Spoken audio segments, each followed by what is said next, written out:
हिजरी बामुताबिक 1258 ईस्वी हलाकू खान की क़यादत में मंगोलियों ने अब्बासी खिलाफत के दारुल हुकूमत बगदाद पर हमला किया। मुसलमानों ने बड़ी मुसीबतें देखी। मशहूर मुअर्रिख इब्न कसीर लिखते हैं, वो शहर की तरफ पलटे, मर्द, औरतें, बच्चे, बूढ़े, जवान, उधेड़ उमर, अलगर्ज जो भी मिला उसे कत्ल कर दिया। बहुत से लोग गैर आबाद कुओं, जंगलों और वीरानों में छुप गए और एक अरसा तक गायब रहे। कई लोग दुकानों में जमा हुए और अपने आप पर दरवाज़ों को बंद कर दिया। तातारियों ने दरवाज़ों को आग लगाकर या तोड़कर खोल लिया और कुश्तों के पुश्ते लगा दिए।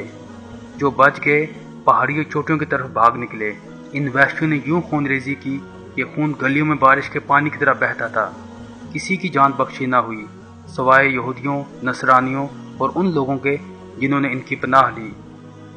उम्मत मुसलमा अपने गुनाहों और नाफरमानी की वजह से कमज़ोर हो गई और उसकी ताकत जाती रही थी। इन मुश्किल हालात में जबकि उम्मत मुसलमा मिन हसल मजमू पिट चुकी थी, तुर्कों के मशहूर कबीले काई के सरदार अर्तगल गाजी के यहाँ एक बच्चे ने आंख खोली। वालिदैन ने इसका नाम उस्मान रखा। उस्मान इसी साल पैदा हुआ जिस साल बगदाद में अब्बासी खिलाफत का खात्मा हुआ। इसी उस्मान की तरफ उस्मानी सल्तनत मंसूब की जाती है। उस्मान का अपने वक्त के मशहूर बुजुर्ग शेख अदाबली से कल्बी ताल्लुक था। उस्मान अक्सर शेख अदाबली के यहाँ जाया करता। एक बार जब उस्मान शेख अदाबली की दरगाह पर सोया तो उसने एक ख्वाब देखा कि एक चांद शेख अदाबली के सीने से नमदार हुआ और उस्मान के सीने में उतर गया और एक दरख्त इसके पहलू से नमदार हुआ जो बढ़ता चला गया, यहाँ तक कि इसकी शाखें बहरो बर पर छा गईं। दरख्त की जड़ से निकलकर दुनिया के 4 बड़े दरिया बह रहे थे और 4 बड़े बड़े पहाड़ इसकी शाखों को संभाले हुए थे। इसके बाद निहायत तेज हवा चली और इस दरख्त की पत्तियों का रुख एक अजीम शान शहर की तरफ हो गया। ये शहर एक ऐसी जगह वाक़या था जहाँ 2 समंदर और 2 बड़े आज़म मिलते थे और एक अंगूठी की तरह दिखाई देता था। उस्मान इस अंगूठी को पहनना चाहता था कि उसकी आंख खुल गई।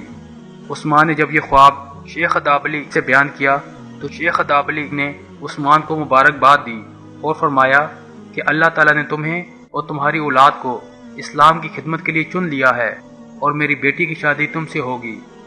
उस्मान के ख्वाब में नजर आने वाले 4 दरिया, दरियाए दजला, दरियाए फुरात, दरियाए नील और दरियाए दन्यूब थे और 4 पहाड़ कोह तूर, कोह बलकान, कोह काफ और कोह अतलस थे।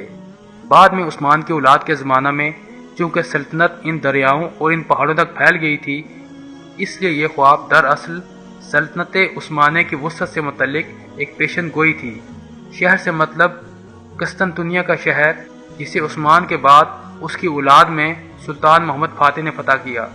तारीख़ इस्लाम में किसी ख़ानदान की हुकूमत इतने अरसे नहीं रही जितने अरसे तक आले उस्मान की हुकूमत रही और ना ही किसी ख़ानदान में आले उस्मान के बराबर काबिल हुक्मरान पैदा हुए। उस्मान बड़ा बहादुर और अक्लमंद हुक्मरान था। रियाया के साथ अदल व इंसाफ करता था। इसकी ज़िंदगी सादा थी और इसने कभी दौलत जमा नहीं की। माल गनीमत को यतीमों और गरीबों का हिस्सा निकालने के बाद सिपाहियों में तकसीम कर देता था।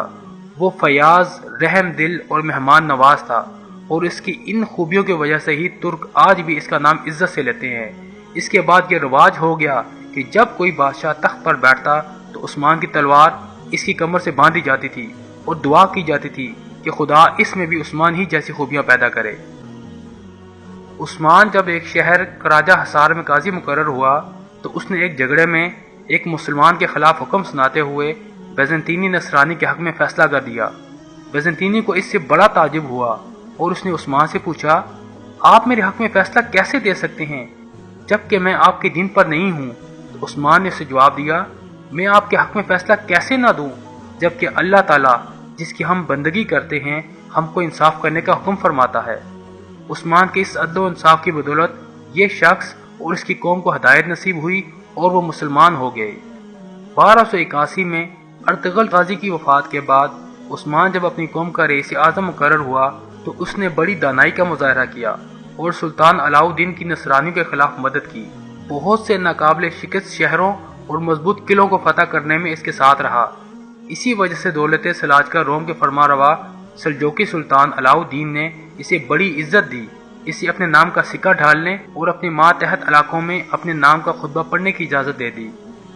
عثمان نے 1299 میں سلجوقی سلطنت سے خود مختاری کا اعلان کر کے عثمانی سلطنت کی بنیاد ڈالی۔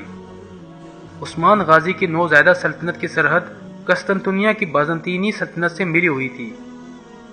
یہ وہی بازنطینی حکومت تھی جو عربوں کے زمانے میں رومی سلطنت کے نام سے مشہور تھے۔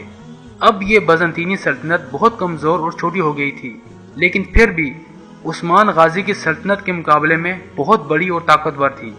700 ہجری بمطابق 1301 عیسوی میں جب بیزنطینیوں نے بورسا، مادانوس، ادرا، نوس، قطا اور کستلا کے نصرانی امراء کو ساتھ ملا کر عثمان کی نوزائیدہ سلطنت کو ختم کرنے کی ٹھانی تو عثمان اپنی فوجوں کو لے کر آگے بڑھا، خود جنگوں میں گھس گیا اور صلیبی فوجوں کو تتر بتر کر کے شجاعت و بہادری کا وہ مظاہرہ کیا کہ عثمانیوں کے نزدیک اس کی بہادری ضرب المثل بن گئی۔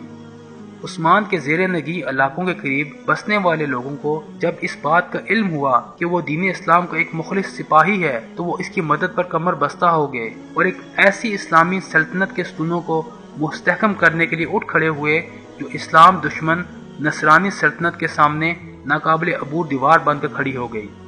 707 ہجری بمطابق 1308 میں عثمان نے یکے بعد دیگرے قطا، لفقہ، آک حصار اور کوج حصار کے قلعے فتح کیے۔ 712 ہجری بمطابق 1313 میں کبوا، یکیجا تراقلوا اور تقرر بیکاری وغیرہ قلعے فتح کیے۔ انہی فتوحات نے بروسا شہر کی فتح کو آسان بنا دیا، حالانکہ یہ شہر مشکل ترین معرکہ تھا۔ کئی سال تک عثمان اور امیر شہر اکرینوس کے درمیان سخت معرکے ہوئے، لیکن بالآخر نصرانی سپہ سالار کو سر جھکانا پڑا اور شہر عثمان کے حوالے کرنا پڑا۔ اکرینوس عثمان کے جذبہ ایمانی سے اتنا متاثر ہوا کہ اس نے اسلام قبول کر لیا۔ سلطان نے اسے بے کا لقب دیا اور وہ بعد میں دولت عثمانیہ کے معروف سپہ سالاروں میں شمار ہوا۔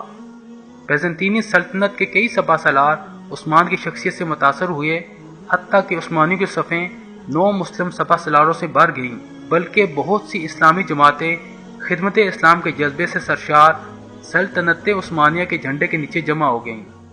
عثمان جب